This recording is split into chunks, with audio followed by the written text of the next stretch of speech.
저 사람 뭐야? 당장 끌어내! 3,000명이 바라보는 트로트 생방송 무대 위 아빠 품에 안긴 쌍둥이들이 자지러지게 울어댔습니다. 무대는 순식간에 난장판이 되었죠. 남자는 반주도 없이 노래를 부르기 시작했습니다. 아가야 울지 마라 엄마 여기 있단다. 비바람이 몰아쳐도 내가 다 막아줄게. 잠들어도 걱정 마라 엄마 손이 널 지킨다. 내 아가야 잘 자거라 꿈속에서 만나자. 그 순간 객석에 앉아있던 백설이 회장의 얼굴이 하얗게 질려버렸습니다. 그 노래는 23년 전 죽은 아들에게만 불러주었던 자신의 자작곡이었기 때문이죠. 도대체 이 남자는 누구이며 어떻게 이 노래를 알고 무대에서 부르고 있는 걸까요? 사연을 시작하기 전에 구독과 좋아요 눌러주시고 어디에서 듣고 계신지 댓글로 남겨주세요. 한 분 한 분 반갑게 인사드리고 싶습니다. 새벽 4시 서울 외곽의 물류센터는 벌써부터 분주하게 움직이고 있었습니다. 민우는 탑차 적재함 앞에 서서 목장갑을 다시 고쳐 꼈어요. 밤새 이어진 상하차 작업으로 팔다리에 힘이 하나도 남아있지 않았지만 쉴 틈이 없었습니다. 무거운 택배 상자를 양팔로 끌어안고 바닥으로 거칠게 내려놓았어요. 상자 모서리에 손등이 긁혀 붉은 자국이 남았지만 민우는 아픈 줄도 몰랐습니다. 잠시 숨을 고르던 민우는 구겨진 물류 송장 한 장을 꺼내 뒷면에 볼펜을 눌러 적기 시작했습니다. 분유 한 통 가격, 그리고 남은 기저귀 개수. 숫자를 하나씩 적어 내려가는 손끝이 가늘게 떨렸어요. 이번 달에도 돈이 턱없이 부족하다는 사실을 다시 확인하는 순간 가슴이 답답하게 조여왔습니다. 그때 주머니 속 휴대폰 진동이 요란하게 울렸어요. 화면에는 병원 중환자실이라는 글자가 선명하게 떠 있었습니다. 민우는 두려움을 느꼈습니다. 전화를 받는 손이 떨렸고 목소리는 이미 갈라져 있었어요. 여보세요. 네, 제가 보호자입니다. 수화기 너머의 다급한 목소리를 듣는 순간 민우의 얼굴은 하얗게 질렸습니다. 그는 상자를 그대로 바닥에 내팽개친 채 트럭 문을 박차고 뛰어나갔어요. 병원 복도를 달려가는 10분 남짓한 시간이 마치 1시간처럼 길게 느껴졌습니다. 숨이 턱까지 차올랐지만 멈출 수 없었어요. 중환자실 문을 열고 들어선 순간 민우는 그 자리에 얼어붙고 말았습니다. 아내 은채의 얼굴은 핏기 하나 없이 창백했고 가슴에 연결된 인공심장 보조장치에서는 낮고 규칙적인 기계음이 흘러나오고 있었어요. 그 소리를 듣는 순간 민우는 다리에 힘이 풀렸습니다. 두려움이 온몸을 덮쳤어요. 주치의가 다가와 차트를 손에 든 채 낮은 목소리로 말했습니다. 환자분 상태가 위중해서 최우선 순위로 이식 대상자 명단에 올렸어요. 다만 병원 규정상 2주 안에 수술 선입금을 넣지 않으면 순번이 취소될 수 있어요. 그 말을 듣는 순간 민우는 숨이 턱 막혔어요. 절망감이 밀려왔습니다.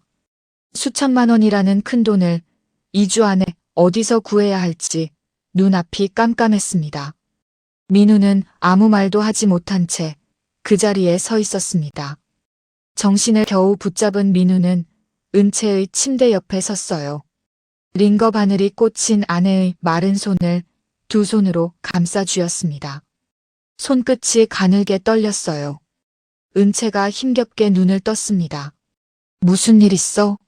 얼굴이 안 좋은데. 아니야. 아무 일 없어. 은채는 그 말을 믿지 않는 듯 남편의 얼굴을 가만히 바라봤습니다. 힘겹게 손을 뻗어 남편의 뺨을 어루만졌어요. 여보, 미안해. 나 때문에 고생만 하고. 그 짧은 한마디에 민우는 눈물이 왈칵 쏟아졌습니다. 아내 앞에서 무너지는 모습을 보이고 싶지 않았던 민우는 이를 악물고 눈물을 삼켰습니다. 병실을 나선 민우는 화장실로 들어가 세면대에 찬물을 틀었어요.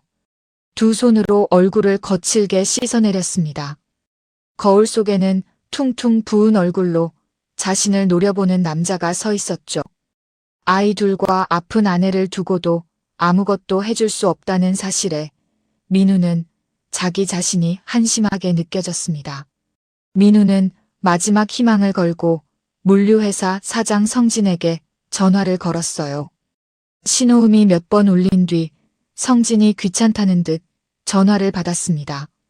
사장님, 죄송한데 갑을 좀 부탁드리려고요. 애 엄마가 지금 수술을 못 받으면. 전화기 너머로 성진의 웃음소리가 들렸어요. 비웃음이 섞인 웃음이었습니다. 너 같은 일용직한테 줄 돈은 없어. 그런 사정 나한테 말해봤자 소용없다니까. 뚝 전화가 끊겼습니다. 민우는 휴대폰을 쥔 손을 부들부들 떨었어요. 민우는 휴대폰 화면에 뜬 통화 종료 표시를 한참이나 내려다보았습니다. 2주 안에 수천만 원을 구해야 한다는 사실만이 민우의 머릿속을 가득 채우고 있었습니다. 다음 날 아침, 민우는 옆집에 사는 미숙 아주머니 집에 쌍둥이를 맡겼습니다. 미숙은 은채가 입원한 뒤로 종종 아이들 봐주던 고마운 이웃이었어요. 민우는 몇 번이고 고개를 숙여 인사한 뒤 곧장 물류회사 사무실로 향했습니다. 사무실 문을 열고 들어서자 아침 조회를 위해 모인 직원 대6명의 시선이 일제히 민우에게 쏠렸습니다. 민우는 그 시선을 애써 무시하며 성진 앞으로 다가갔어요. 성진은 커피잔을 손에 든 채 벽에 기대 서 있었습니다. 민우가 다가오자 피식 웃음을 지었죠. 또 왜 어제 그 얘기하려고? 민우는 목이 메었지만 참았습니다. 지금은 자존심을 내세울 때가 아니었어요. 아내의 창백한 얼굴이 눈앞에 아른거렸습니다. 민우는 두 다리에 힘을 주고 그대로 바닥에 무릎을 꿇었습니다. 사장님, 제발 부탁드립니다. 갑을 좀 해주세요.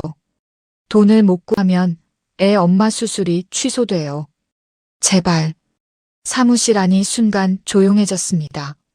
직원들은 서로 눈치를 보며 시선을 피했어요.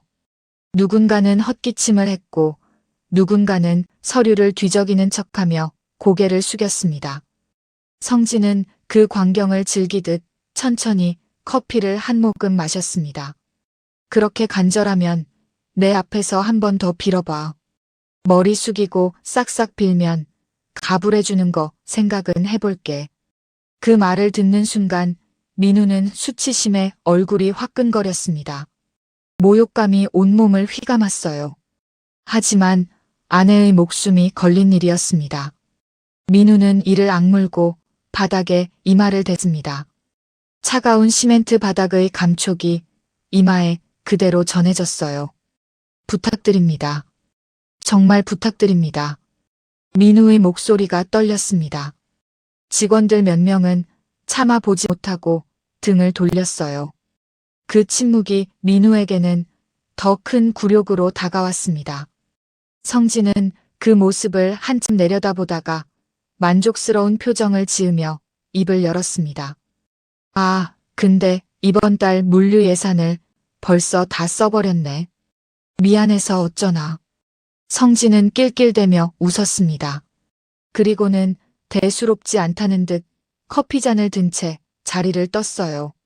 지나가던 길에 성진의 손끝에서 커피 몇 방울이 튀어 민우의 안전화 위로 떨어졌습니다. 민우는 그 자리에서 한동안 무릎을 꿇은 채 움직이지 못했습니다. 배신감과 분노가 동시에 치밀어 올랐어요. 자신을 이렇게까지 짓밟은 성진에 대한 원망이 가슴 깊이 박혔습니다.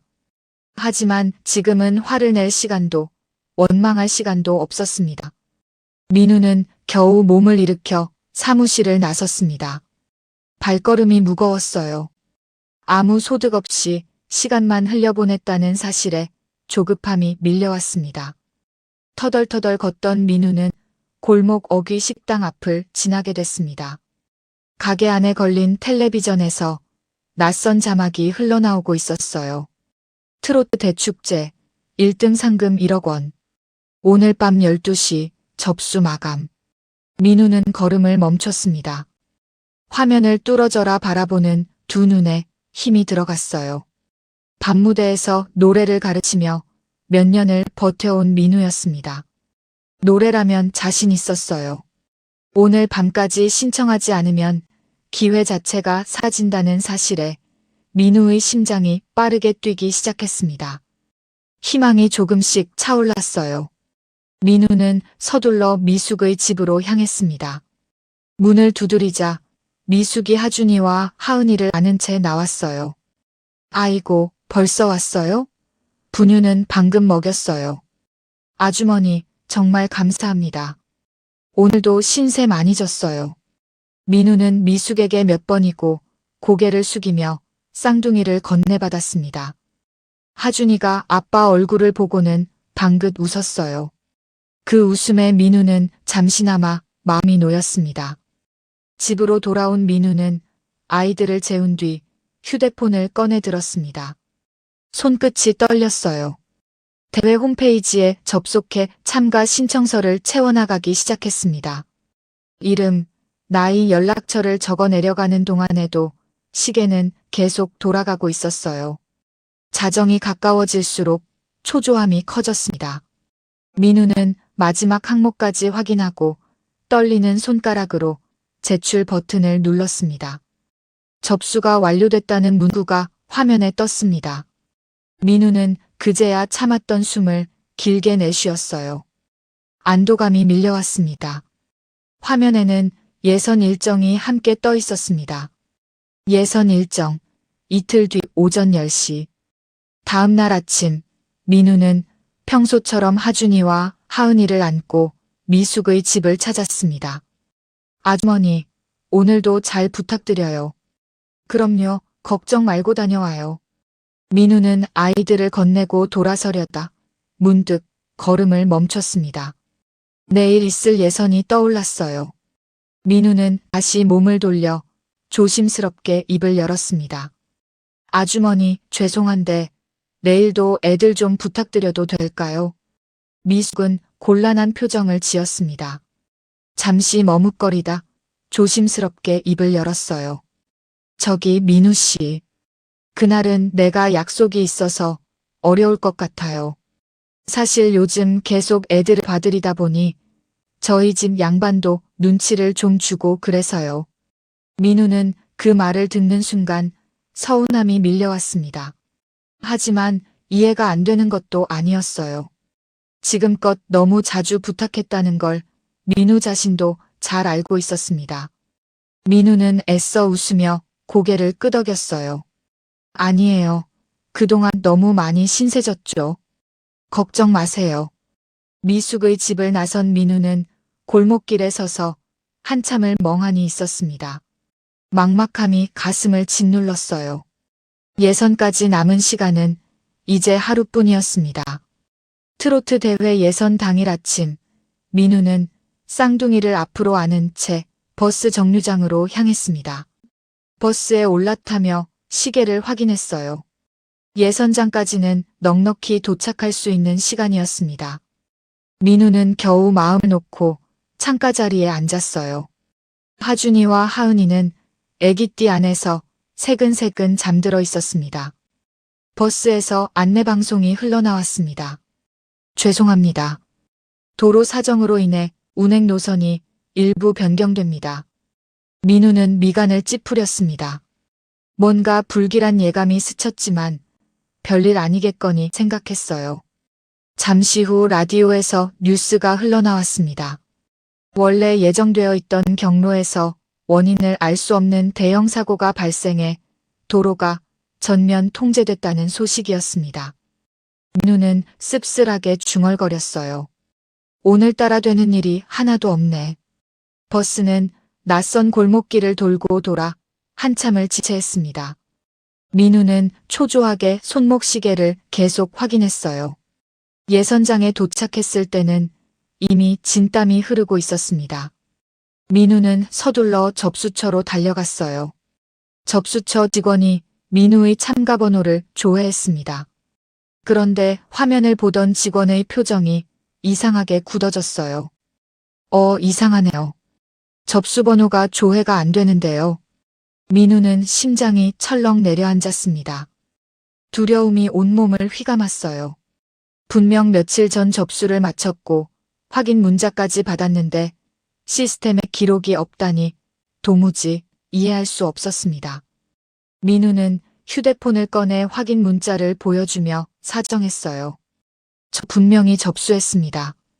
여기 문자도 있어요. 제발 확인 좀 다시 해주세요. 직원은 당황한 얼굴로 컴퓨터 화면을 이리저리 살폈습니다. 저도 이런 경우는 처음 봐서요. 잠시만 기다려주세요.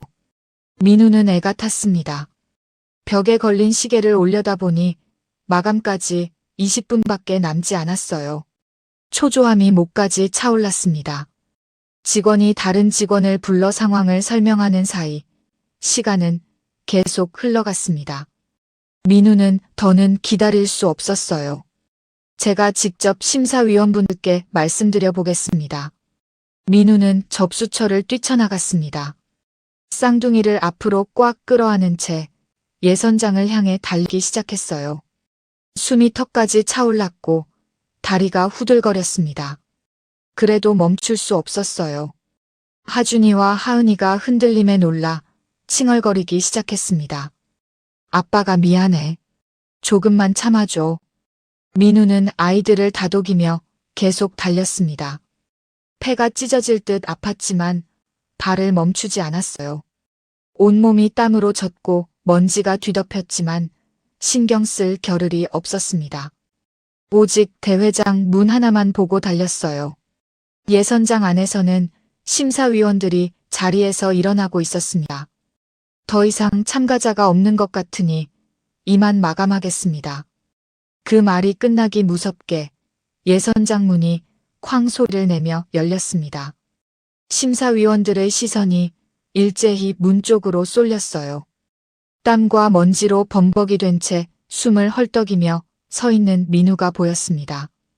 품에는 쌍둥이 남매가 안겨 있었죠. 민우의 눈빛에는 절박함이 가득했습니다.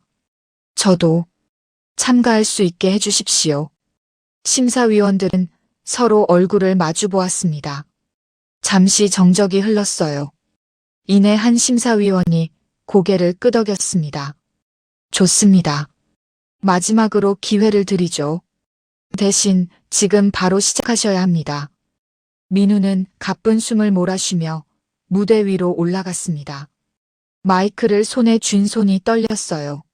하지만 두 눈만은 흔들리지 않았습니다. 민우는 숨을 한 번 크게 고르고 노래를 부르기 시작했습니다. 노래가 끝나자 심사위원들의 표정이 완전히 달라져 있었습니다.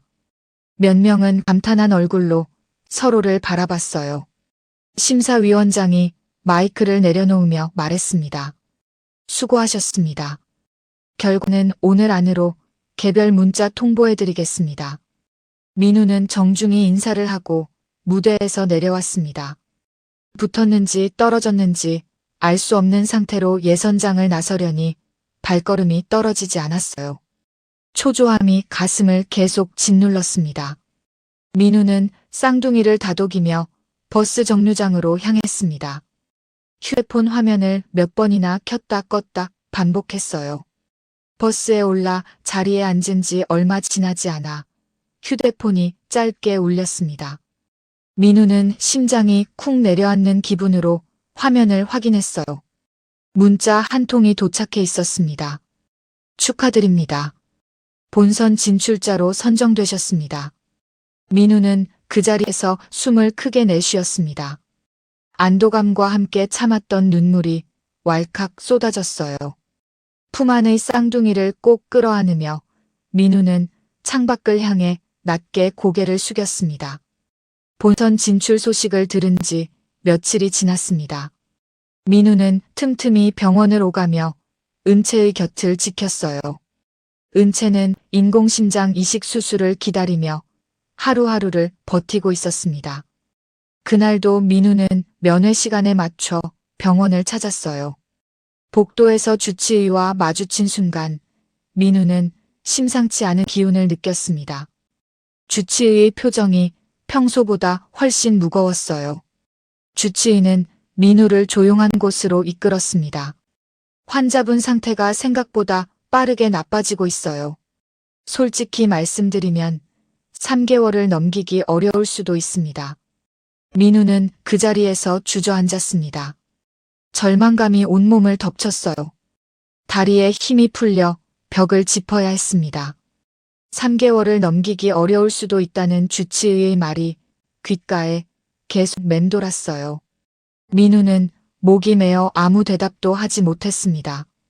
은채의 병실 문 앞에 서서 한참을 서성이다가 겨우 마음을 추스르고 안으로 들어갔어요.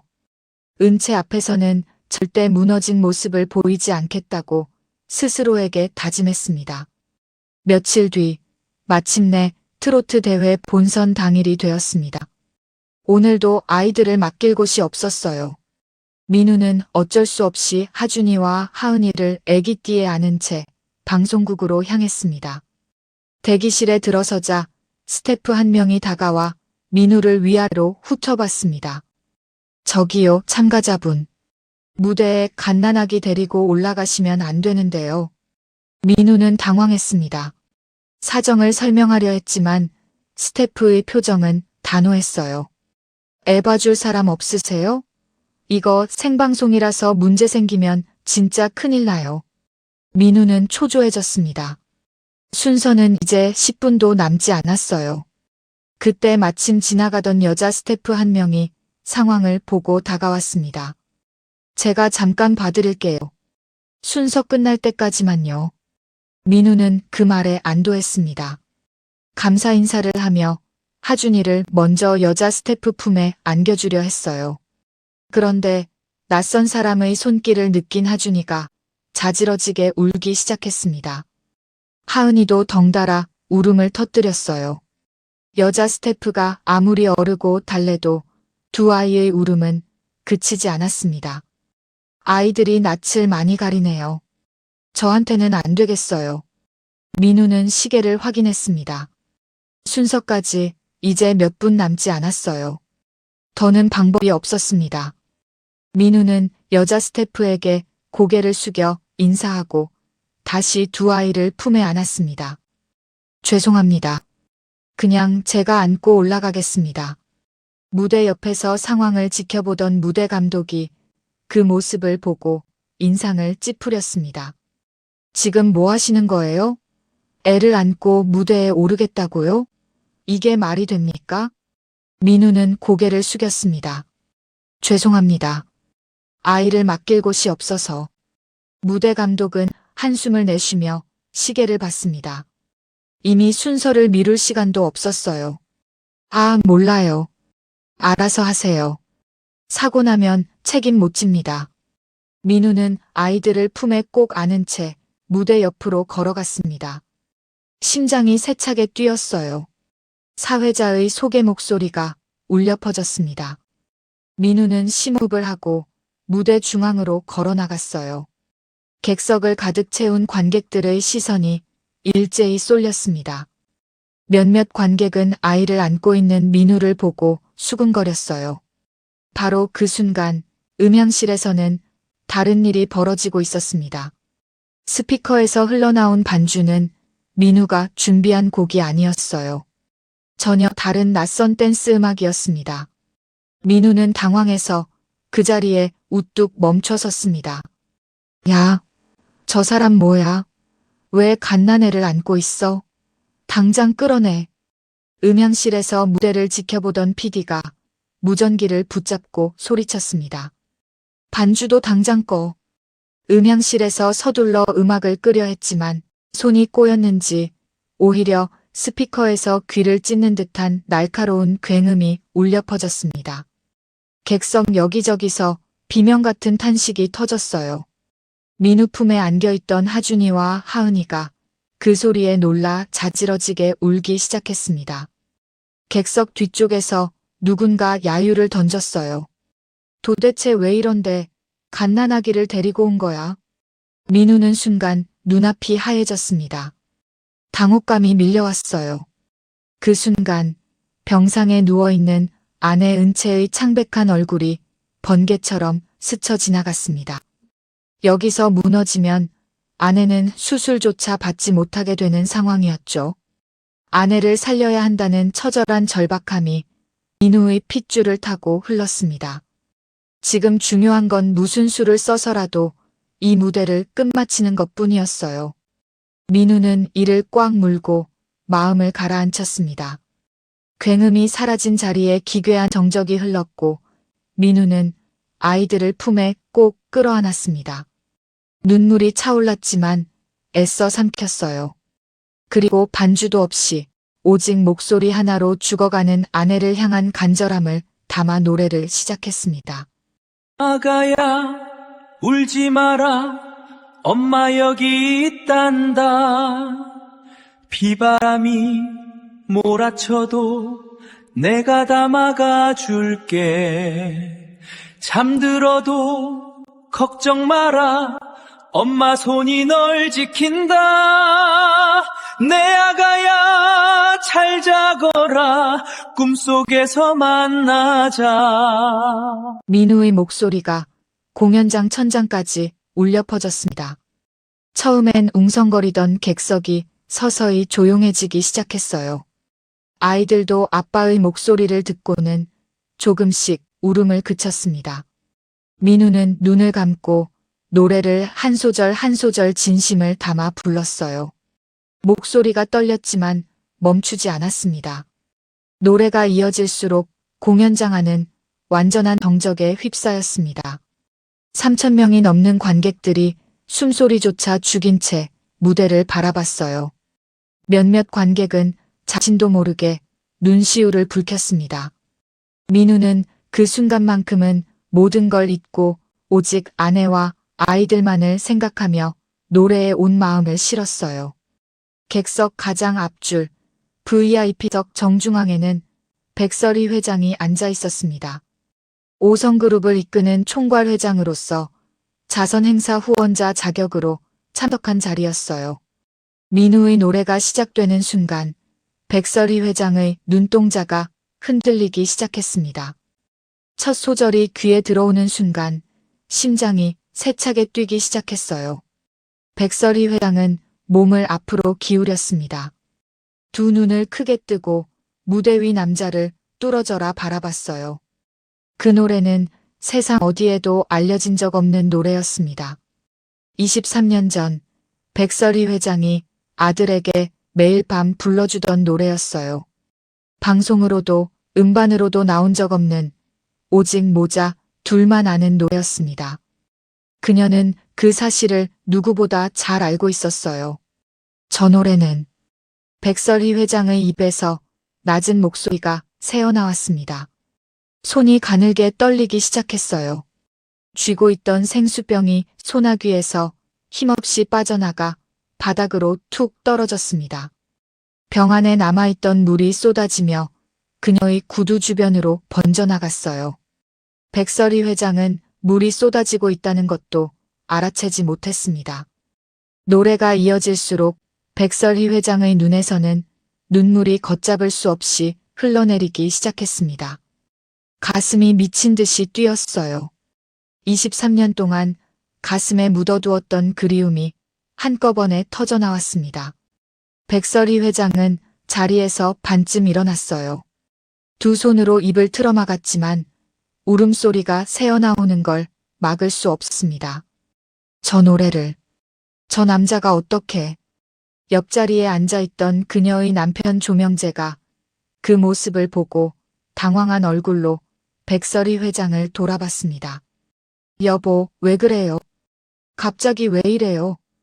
백설이 회장은 대답하지 못했습니다. 오직 무대 위 민우에게서 눈을 떼지 못했어요. 조명재는 미간을 찌푸리며 무대 쪽으로 시선을 돌렸습니다. 조명재는 무대 위 민우를 향해 시선을 고정했고 눈빛이 서서히 차갑게 가라앉았어요. 노래가 끝나자 공연장 안은 터질 듯한 박수와 함성으로 가득 찼습니다. 관객들이 하나둘 자리에서 일어나 기립박수를 보냈어요. 백설이 회장도 눈물이 가득한 얼굴로 손이 아프도록 박수를 쳤습니다. 관객들의 함성 속에서 민우는 조용히 무대 뒤로 퇴장했습니다. 백설이 회장은 그 자리에 앉아 있을 수 없었습니다. 심장이 계속 두근거렸어요. 서둘러 자리에서 일어나 무대 뒤로 향했습니다. 수행비서 박선우가 뒤를 따르며 백설이 회장을 부축했어요. 회장님, 무슨 일이십니까? 얼굴이 하얗게 질리셨어요. 백설이 회장은 대답할 겨를이 없었습니다. 오직 한 사람을 만나야 한다는 생각뿐이었어요. 대기실 근처에서 짐을 챙기던 민우를 발견한 백설이 회장은 걸음을 멈췄습니다. 가까이 다가가려던 발이 떨어지지 않았어요. 목이 메어 말이 나오지 않았습니다. 민우는 낯선 여성이 다가오자 어리둥절한 표정을 지었습니다. 백설이 회장은 북받치는 감정을 애써 억누르며 겨우 입을 열었어요. 노래를 참 잘 들었어요. 목소리가 떨렸습니다. 눈에는 여전히 눈물이 그렁그렁했어요. 민우는 정중히 고개를 숙이며 인사했습니다. 감사합니다. 백설이 회장은 더 묻고 싶은 말이 목까지 차올랐습니다. 하지만 노래 하나만으로 확신할 수는 없었어요.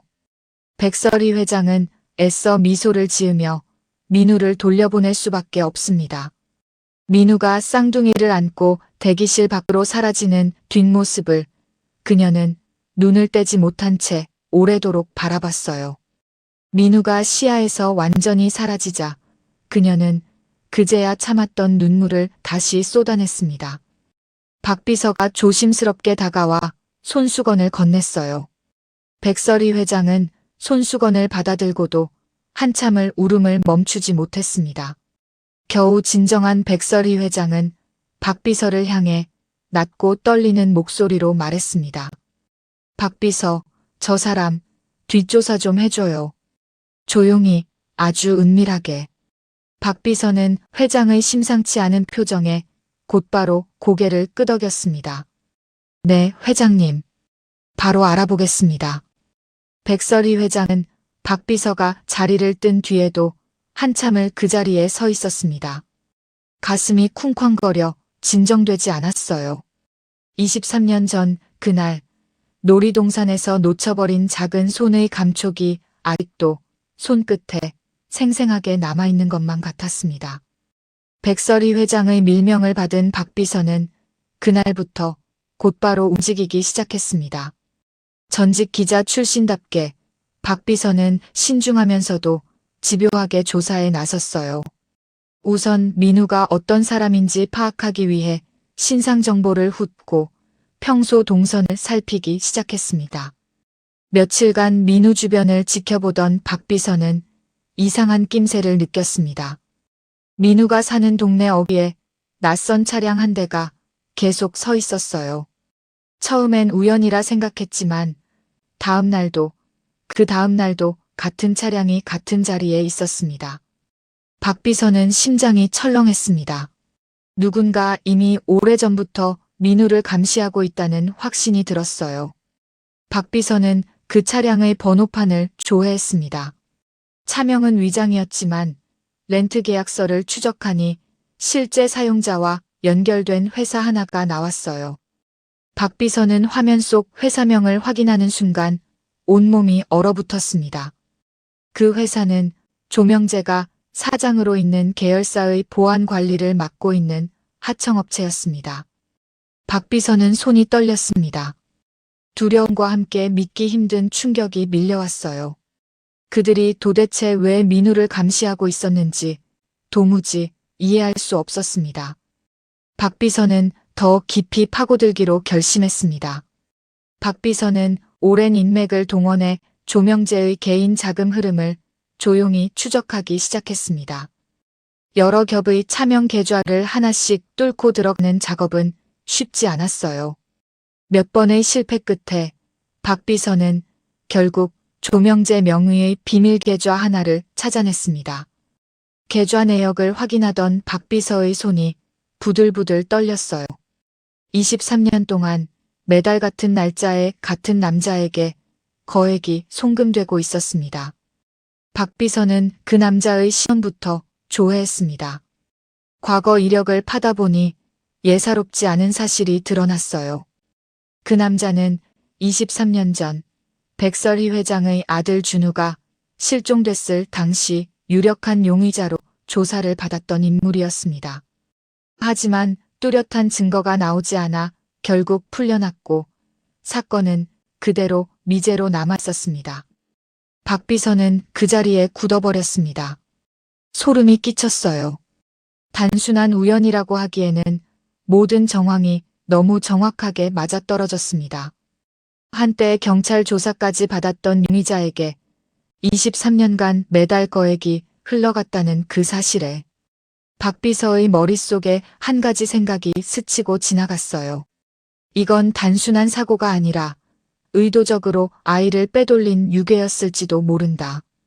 만약 이 모든 게 사실이라면 그 세월 동안 백설희 회장 곁에서 위로하는 척했던 남편 조명재가 실은 이 모든 걸 처음부터 계획한 것일 수도 있다는 뜻이었어요. 박 비서는 그 생각만으로도 온몸에 소름이 돋았습니다. 박 비서는 더 이상 지체할 수 없었습니다. 여기까지 알아낸 사실만으로도 충분히 충격적이었어요. 박 비서는 곧바로 백설희에게 이 사실을 보고하기로 결심했습니다. 박 비서는 휴대폰을 꺼내 백설희에게 전화를 걸었습니다. 신호음이 울리는 몇 초가 유난히 길게 느껴졌어요. 회장님, 중요하게 드릴 말씀이 있습니다. 지금 찾아뵙겠습니다. 백설희 회장은 그 목소리에서 심상치 않은 기운을 느꼈습니다. 무슨 일이냐고 되묻지도 못한 채 그저 알겠다고 짧게 답했어요. 박 비서는 백설희 회장을 찾아가 지금까지 알아낸 모든 정황을 낱낱이 전했습니다.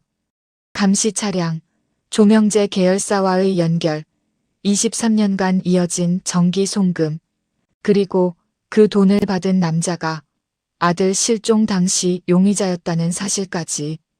백설희 회장은 이야기를 듣는 내내 아무 말도 하지 못했습니다.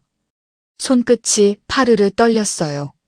이야기가 끝나자 백설희 회장은 한참을 침묵했습니다. 그리고 낮고 떨리는 목소리로 입을 열었어요. 그 사람이 민우를 감시해왔다는 것 자체가 민우가 내 아들이라는 증거예요. 아무 상관없는 사람을 감시할 이유가 없잖아요. 박 비서는 아무 대답도 할 수 없었습니다. 백설희 회장은 두 손을 꽉 움켜쥐며 다시 입을 열었습니다. 확인해야겠어요. 유전자 검사를 준비해줘요.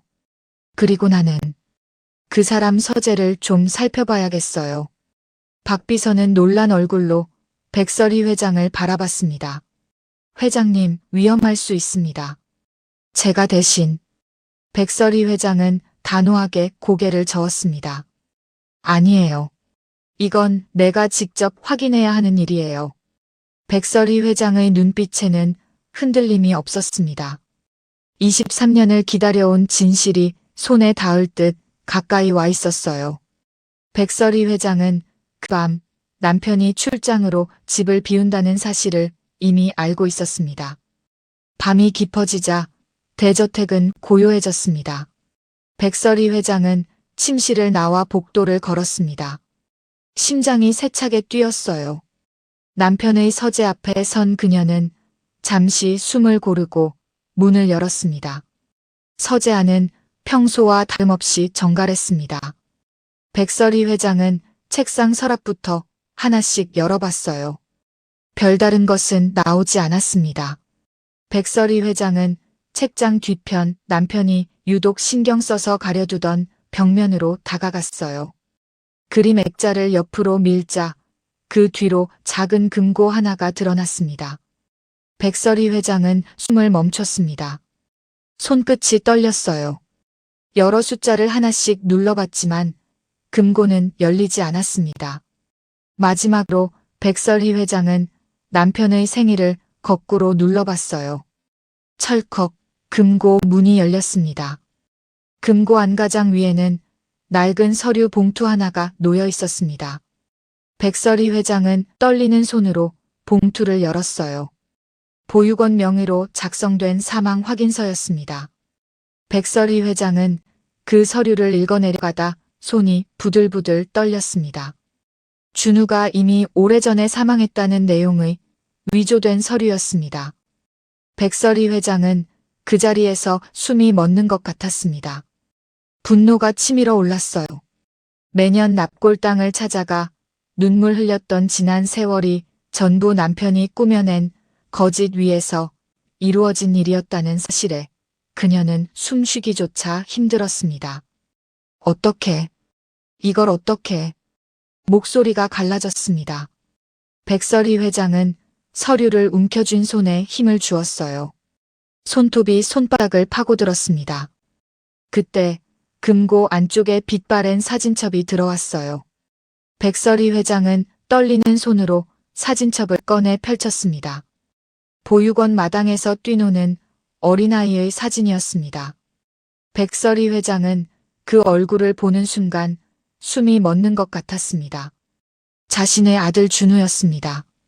23년 동안 하루도 잊은 적 없던 그 얼굴을 백설희 회장은 단번에 알아봤어요. 떨리는 손으로 다음 장을 넘기자 좀 더 자란 아이의 사진, 그 다음 장에는 교복을 입은 소년의 사진이 있었어요. 페이지를 넘길 때마다 아이는 점점 자라났습니다. 마지막 사진에는 최근 모습이 담겨 있었어요. 택배 상자를 나르는 남자의 모습, 쌍둥이를 안고 밝게 웃고 있는 모습까지 자신의 아들이 자라온 세월이 하나도 빠짐없이 담겨 있었습니다. 백설희 회장은 사진을 두 손으로 움켜쥔 채 그 자리에 주저앉았습니다. 당신이 어떻게 이래? 내 아들 숨겨두고. 목소리가 부들부들 떨렸습니다. 눈에서 눈물이 쏟아지기 시작했어요. 죽었다고 속여놓고 그 아이가 평생 어떻게 자라는지 사진으로 낱낱이 지켜봐왔다는 사실이 믿기지 않았습니다. 곁에서 위로하는 척, 함께 슬퍼하는 척하며 자신을 기만했던 남편을 생각하니 온몸에 소름이 돋았어요. 당신 눈에는 내가 그렇게 우스웠어? 백설희 회장은 가슴을 움켜쥐고 목 놓아 오열했습니다. 그 순간 백설희 회장의 머릿속에 오래전 기억 하나가 떠올랐습니다. 재혼을 결심하던 날 조명재는 백설희 회장의 손을 꼭 잡고 이렇게 말했었어요. 준우, 내가 친아들처럼 여기고 키울게. 당신에게 좋은 남편, 준우에게 친구 같은 아빠가 돼줄게. 걱정 마. 그 말을 철석같이 믿고 재혼을 결심했던 지난 세월이 떠오르자 후회가 밀려왔어요. 내가 재혼만 하지 않았더라면, 내가 그 사람을 이 집안에 들이지만 않았더라면 준우가 이런 세월을 밑바닥에서 홀로 견디지 않아도 됐을지 모른다는 자책감이 들었습니다. 엄마가 미안해, 준우야. 낮게 흐느끼는 백설희 회장의 울음소리가 서재 안에 울려 퍼졌습니다. 한참을 그렇게 흐느끼던 백설희 회장은 겨우 정신을 붙잡았어요. 절대 가만두지 않겠어. 낮고 단호한 목소리였습니다. 백설희 회장은 빛바랜 사진첩과 위조된 사망 서류를 조심스럽게 챙겨 금고 문을 닫았습니다. 그리고 아무 일도 없었다는 듯 액자를 원래 자리로 돌려놓았어요. 백설희 회장의 눈에는 더 이상 눈물이 없었습니다. 대신 차갑게 가라앉은 결의만이 남아있었어요. 다음 날 박 비서는 친자 확인 검사 결과가 담긴 갈색 봉투를 수령했습니다. 혹시 모를 눈을 의식해 봉투를 양복 안주머니 깊숙이 넣고 평소와 다름없는 걸음걸이로 건물을 빠져나왔어요. 백설이 회장은 회장실에서 검사 결과가 도착하기만을 기다리며 서성였습니다.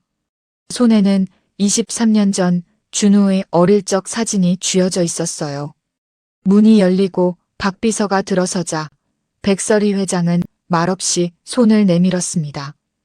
봉투를 받아든 손이 사시나무처럼 떨렸어요.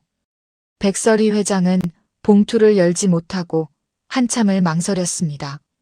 이내 눈을 질끈 감고 서류를 펼쳐들었어요. 친자검사 결과지를 확인한 백설이 회장은 그 자리에 얼어붙었습니다. 99.99%. 손이 떨려 서류를 제대로 쥐고 있기조차 힘들었어요. 백설이 회장은 한참을 그 숫자에서 눈을 떼지 못하다가 이내 마음을 굳힌 듯 비서를 통해 민우를 회장실로 불렀습니다. 얼마 지나지 않아 민우는 회장실 안으로 들어섰습니다. 갑작스러운 호출에 무슨 일인지 짐작조차 가지 않았어요. 넓은 회장실 안, 백설희 회장이 홀로 책상 앞에 앉아 있었습니다. 책상 위에는 서류 봉투와 함께 빛바랜 사진 몇 장이 놓여 있었어요. 앉아요. 백설희 회장의 목소리가 낮게 떨렸습니다. 민우는 영문을 모른 채 자리에 앉았어요. 백설희 회장은 떨리는 손으로 사진 한 장을 집어 민우 앞으로 내밀었습니다. 6살쯤 되어 보이는 사내 아이가 젊은 여자의 품에 안겨 활짝 웃고 있는 사진이었습니다. 민우는 그 사진을 무심코 들여다보다가 순간 온몸이 굳어버렸습니다. 이 사진은 민우의 목소리가 떨렸어요. 사진 속 남자아이는 분명 자신의 어릴 적 모습이었습니다. 민우는 믿기지 않는다는 표정으로 사진에서 눈을 떼지 못했습니다. 이거 저 어릴 땐데요. 근데 이 사진을 회장님이 왜? 백설희 회장은 대답 대신 다른 사진 한 장을 더 꺼내 내밀었습니다. 갓난아기를 품에 안고 환하게 웃는 젊은 여자의 사진이었어요. 민우는 그 사진 속 여자의 얼굴을 가만히 들여다봤습니다. 낯선 얼굴이었지만 이상하게 시선을 뗄 수가 없었어요. 백설희 회장은 두 손으로 얼굴을 감싸며 그 자리에 무너져 내렸습니다. 준우야. 바닥에 주저앉은 백설희 회장의 몸이 흐느낌으로 들썩였습니다. 민우는 그 모습에 당황해 자리에서 벌떡 일어났어요. 회장님, 왜 그러세요? 이 사진들 대체 뭔가요? 백설희 회장은 대답 대신 고개를 들어 민우를 올려다봤습니다. 눈물로 범벅이 된 얼굴이었어요. 민우는 그 눈빛을 마주하는 순간 이상하게 다리에 힘이 풀렸습니다. 뭔가 설명할 수 없는 기운이 온몸을 휘감았어요. 백설희 회장은 떨리는 손으로 탁자 위 서류를 민우 쪽으로 밀었습니다. 민우는 얼떨결에 서류를 집어들었어요. 친자관계 성립 확률 99.99% 일치. 그 문구를 읽는 순간 민우의 손이 부들부들 떨렸습니다. 이게 무슨 말을 잇지 못했습니다. 머릿속이 하얘졌어요. 백설희 회장이 힘겹게 몸을 일으켜 민우의 두 손을 꽉 움켜쥐었습니다. 네 원래 이름은 준우야. 이준우. 23년 전 네 생일날 놀이동산에서 너를 잃어버리고 난 내가 죽은 줄로만 알고 있었어. 그런데 내 아들이 이렇게 살아있었다니. 민우는 그 말을 듣는 순간 숨이 턱 막혔습니다. 평생 자신을 올가매던 물음, 나는 왜 부모에게 버려졌을까 하는 그 물음이 지금 이 순간 산산이 부서지고 있었어요. 곁에 있던 박 비서가 낮은 목소리로 조용히 덧붙였습니다. 준우 씨가 사망했다는 기록은 조명재 사장이 위조한 것이었습니다. 그리고 23년 전 실종 사건의 용의자였던 남자에게 조 사장은 매달 거액을 보내며 입을 막아왔습니다. 민우는 그 말을 듣는 순간 온몸에 소름이 돋았습니다.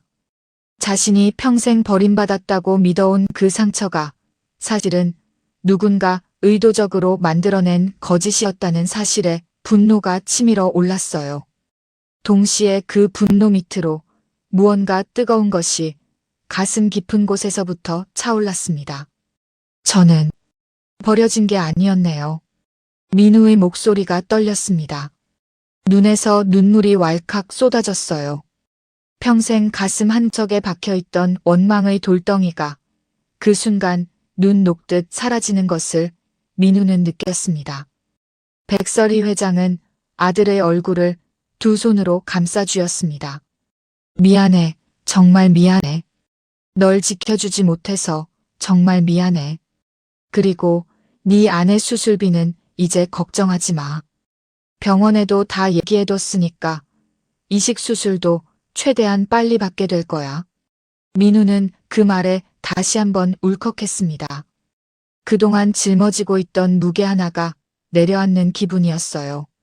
민우는 어머니의 품에 그대로 얼굴을 파묻었어요. 두 사람은 서로를 부둥켜 안은 채 한참을 울었습니다. 23년 동안 쌓여있던 그리움과 서러움이 눈물이 되어 흘러내렸어요. 회장실 안에는 두 사람의 흐느낌 소리만이 오래도록 이어졌습니다. 일주일 뒤 5성그룹 핵심 계열사의 창립 기념식 날이 밝았습니다.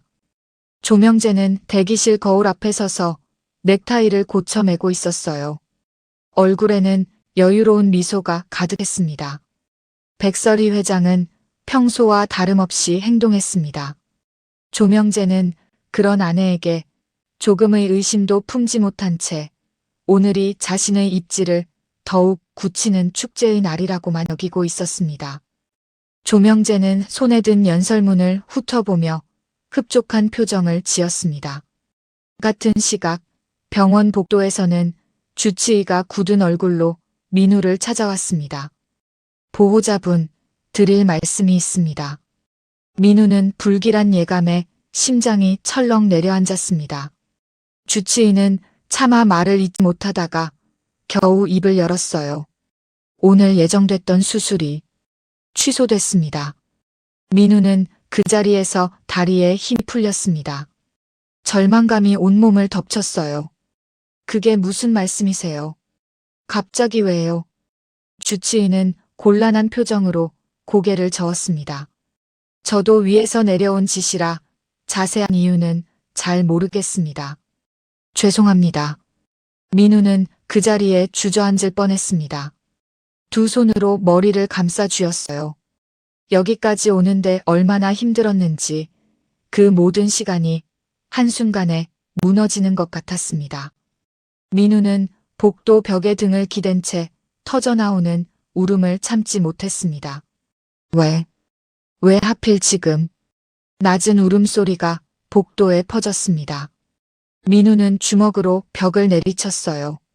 손등이 얼얼했지만 아픈 줄도 몰랐습니다. 그때 휴대폰이 짧게 울렸습니다. 발신자 표시가 없는 문자 한 통이었어요.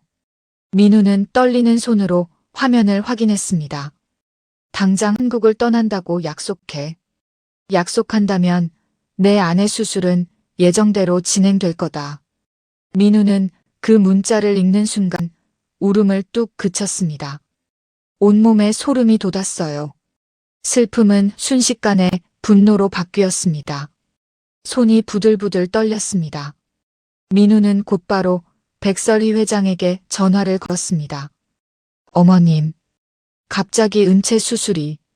전화기 너머로 백설이 회장의 목소리가 차분하게 흘러나왔습니다. 수술 취소된 것도 문자 받은 것도 다 알고 있어. 민우야, 걱정 말거라. 오늘 다 해결될 거야. 민우는 그 말에 잠시 어리둥절했지만 이내 백설이 회장의 목소리에서 흔들림 없는 확신을 느꼈습니다. 민우는 두 주먹을 꽉 쥔 채 마음을 다잡았어요. 지금은 그저 믿고 기다리는 수밖에 없었습니다. 기념식 행사장 로비에는 수많은 취재진과 카메라가 몰려들었습니다. 방송 중계를 알리는 빨간 불이 여기저기서 켜졌어요.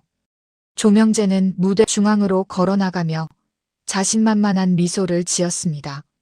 사회자가 마이크를 건네자 조명재는 여유롭게 연단에 올라섰어요. 5성그룹의 새로운 도약을 이끌어갈. 바로 그 순간 행사장 대형 스크린이 갑자기 지지직거리며 흔들렸습니다. 조명재는 미간을 찌푸리며 스크린을 돌아봤어요. 스태프들이 당황하며 콘솔을 만지작거렸지만 화면 제어권은 이미 박 비서의 손에 완전히 넘어가 있었습니다. 스크린 가득 낡은 사진 한 장이 떠올랐습니다. 어린아이를 안고 있는 조명재의 모습, 그리고 그 아래로 자막이 흘러나오기 시작했어요. 23년 전 이준욱은 실종 사건의 진실. 객석이 술렁이기 시작했습니다. 조명재의 얼굴이 하얗게 질렸어요. 스크린에는 이어서 조명재의 비밀 계좌 내역이 떠올랐습니다. 23년간 실종 당시 용의자였던 남자에게 매달 거액이 송금된 기록이었어요. 그리고 곧이어 위조된 사망 확인서, 사본이 화면에 나타났습니다. 기자들이 일제히 카메라 플래시를 터뜨렸습니다. 한 기자가 마이크를 치켜들며 조명재를 향해 소리쳤습니다.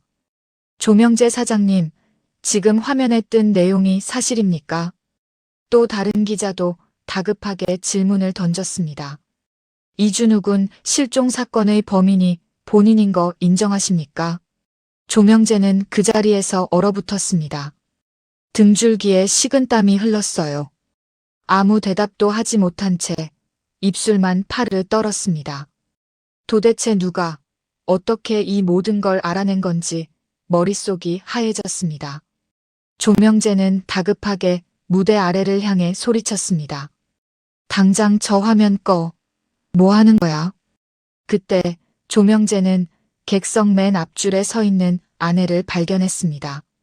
백설이 회장은 싸늘한 눈빛으로 자신을 바라보고 있었어요. 조명재는 그 눈빛을 보는 순간 온몸이 얼어붙는 것 같았습니다. 여보, 이거 다 오해야. 내가 설명할게, 여보. 조명재는 다급하게 아내를 향해 손을 뻗으며 소리쳤습니다. 하지만 백설이 회장의 표정은 조금도 흔들리지 않았어요. 백설이 회장의 이빨에 차가운 미소가 스쳤어요. 지난 23년, 그리고 지난 일주일. 그 모든 시간 동안 참아온 감정이 지금 이 순간을 위한 것이었다는 듯 백설이 회장은 천천히 무대 위로 걸어 올라갔습니다. 23년 전 제 아들이 실종된 배후에는 제 남편 조명재가 있었습니다. 남편은 아들이 살아있다는 걸 알면서도 사망 서류까지 위조해 저를 속여왔습니다. 행사장 안이 완전히 정적에 휩싸였습니다. 조명재는 아무 말도 하지 못한 채 그 자리에 굳어 있었습니다. 아내가 이 모든 걸 알아냈다는 사실이 믿기지 않았어요. 도대체 언제부터 어떻게 다 알아낸 건지 머릿속이 하얗게 비어버렸습니다. 바로 그때 행사장 뒤편에서 형사 여럿이 무대 쪽으로 달려들었습니다. 조명재는 뒷걸음질 쳤지만 이미 늦었어요. 형사들이 조명재의 양팔을 붙잡고 수갑을 채웠습니다. 이거 놔. 내가 누군지 알아? 조명재가 발버둥치며 소리쳤지만 아무 소용없었습니다.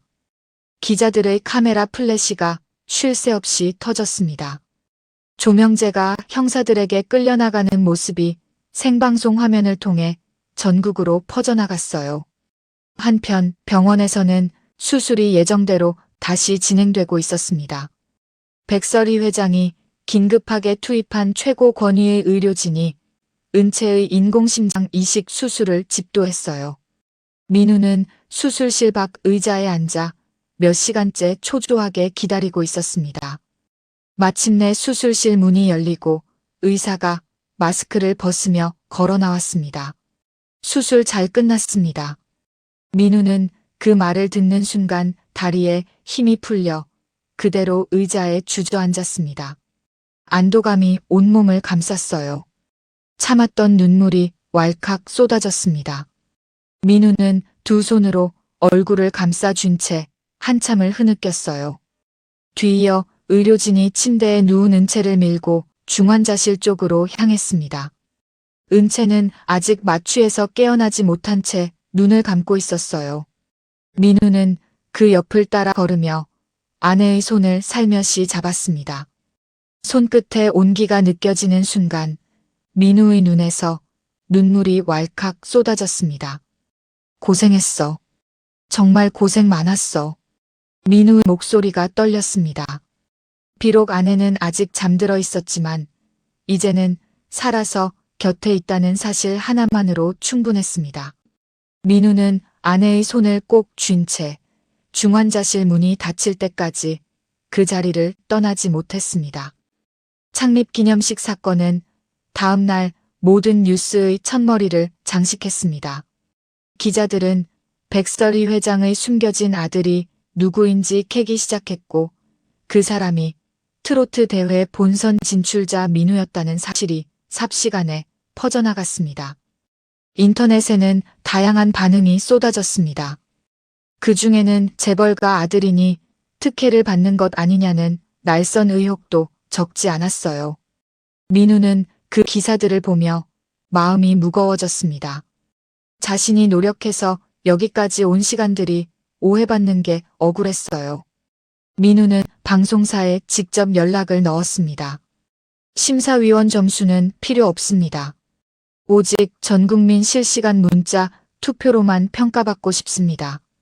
방송사 관계자는 이례적인 요청에 당황했지만 민우의 단호한 의지에 결국 승낙했어요. 그렇게 결승 방식은 100% 문자 투표로 확정됐습니다. 트로트 결승전 당일이 밝았습니다. 대기실 거울 앞에 선 민우는 떨리는 손으로 넥타이를 고쳐맸어요. 그때 휴대폰이 울렸습니다. 화면에는 은채의 얼굴이 떠 있었어요. 민우는 서둘러 영상통화를 받았습니다. 화면 너머로 병실 침대에 앉은 은채의 모습이 보였습니다. 수술 이후 몰라보게 혈색이 돌아온 얼굴이었어요. 은채 곁에는 하준이와 하은이가 나란히 누워 꼬물거리고 있었습니다. 붉게 물든 아이들의 뺨을 보는 순간 민우는 코끝이 시큰해졌어요. 여보, 나 이제 진짜 괜찮아. 걱정 말고 무대만 생각해. 은채의 목소리에는 힘이 돌아와 있었습니다. 민우는 화면 속 아내와 아이들의 얼굴을 눈에 담으며 고개를 끄덕였어요. 금방 갈게. 기다려줘. 전화를 끄는 민우는 두 눈에 뜨거운 결의를 담았습니다. 오늘 이 무대는 자신만을 위한 것이 아니었어요. 은채와 쌍둥이, 그리고 이제는 어머니라 부를 수 있게 된 백설이 회장, 그 모든 사람을 위한 무대였습니다. 민우는 자리에서 일어나 무대 쪽으로 걸음을 옮겼습니다. 결승 무대의 조명이 밝혀졌습니다. 객석은 관객들로 가득 찼고 VIP석에는 백설이 회장이 앉아 있었어요. 사회자의 소개가 끝나자 민우는 무대 중앙으로 걸어 나갔습니다. 민우는 마이크를 손에 쥐고 잠시 눈을 감았습니다. 그리고 이번 무대를 위해 직접 편곡한 곡을 부르기 시작했어요. 어머니, 백설이 회장이 가장 좋아하는 노래였습니다. 창가에 흩어지는 찻잔의 온기마저 외로움에 젖어드네. 빗소린 내 마음을 아는지 모르는지 텅 빈 자리 그대 향기만 남아. 아, 잊으려 하면 다시 밀려드는 서글픈 그리움. 찻집에 갇혀버린 내 못난 사랑아, 사랑아. 원곡의 잔잔한 멜로디에 트로트 특유의 애절함을 더해 절절한 발라드로 새롭게 태어난 노래였어요. 민우의 목소리가 공연장 가득 울려 퍼졌습니다. 객석 곳곳에서 눈물을 훔치는 관객들이 보였어요. 백설이 회장도 두 손을 모은 채 눈시울을 붉혔습니다. 23년이라는 세월 동안 가슴에 묻어온 그리움이 지금 이 순간 아들의 목소리를 통해 눈물이 되어 흘러내렸어요. 노래가 끝나자 공연장은 떠나갈 듯한 박수와 함성으로 가득 찼습니다. 대형 스크린에는 열창하는 민우의 모습과 함께 눈물 짓는 백설이 회장의 얼굴이 나란히 비춰졌어요. 그 장면을 지켜보던 수많은 시청자들도 함께 눈시울을 붉혔습니다. 잠시 후 최종 결과가 발표됐습니다. 전국민 문자 투표 결과 최종 우승자는 서민우 씨입니다. 사회자의 발표와 함께 민우의 머리 위로 화려한 색종이가 쏟아져 내렸습니다. 민우는 그 자리에 서서 한동안 아무 말도 하지 못했어요. 벅찬 감정이 목까지 차올랐습니다. 객석에서는 기립박수가 끊이지 않았고 백설이 회장은 손이 아프도록 박수를 치며 환하게 웃었어요. 한 달 후 백설이 회장의 대저택 거실에는 오랜만에 온기가 가득했습니다. 퇴원한 은채가 소파에 편안히 기대앉아 있었고 백설이 회장은 품에 하준이와 하은이를 안은 채 환하게 웃고 있었어요. 민우는 그 곁에 앉아 오늘 하루의 피로를 잊은 듯 편안한 표정을 짓고 있었습니다. 백설이 회장은 손주들의 얼굴을 번갈아 바라보며 나지막이 노래를 흥얼거리기 시작했습니다. 23년 전 어린 아들에게 매일 밤 불러주던 바로 그 노래였어요. 민우도 그 목소리에 맞춰 함께 노래를 이어 불렀습니다. 두 사람의 목소리가 나지막이 어우러졌어요. 은채는 그 모습을 바라보며 조용히 미소를 지었습니다. 품에 안긴 쌍둥이도 두 사람의 노랫소리에 스르르 눈을 감았어요. 거실 안에 잔잔하게 울려 퍼지는 노랫소리 속에서 오랜 세월 흩어져 있던 가족이 마침내 한자리에 모여 있었습니다. 오늘의 사연 어떠셨나요? 저는 오늘 이 이야기에서 가장 마음이 아팠던 건 백설이 회장이 남편에게 느낀 배신감보다도 스스로에게 품었던 죄책감이었습니다. 내가 재혼만 하지 않았더라면, 내가 그 사람을 집안에 들이지만 않았더라면 아들이 그 모진 세월을 홀로 견디지 않아도 됐을 텐데 하는 그 마음이요. 자식을 위한 그 선택이 오히려 내 자식을 아프게 했다는 죄책감에 미안함을 가지고 사는 어머님들이 계실 텐데요. 그런 분들에게, 그리고 이 사연의 주인공 백설이 회장에게 따뜻한 응원 한마디 댓글로 남겨주세요. 당신의 한마디가 누군가에겐 큰 위로가 됩니다. 오늘도 귀한 시간 내어 인생투와 함께 해주셔서 정말 감사합니다.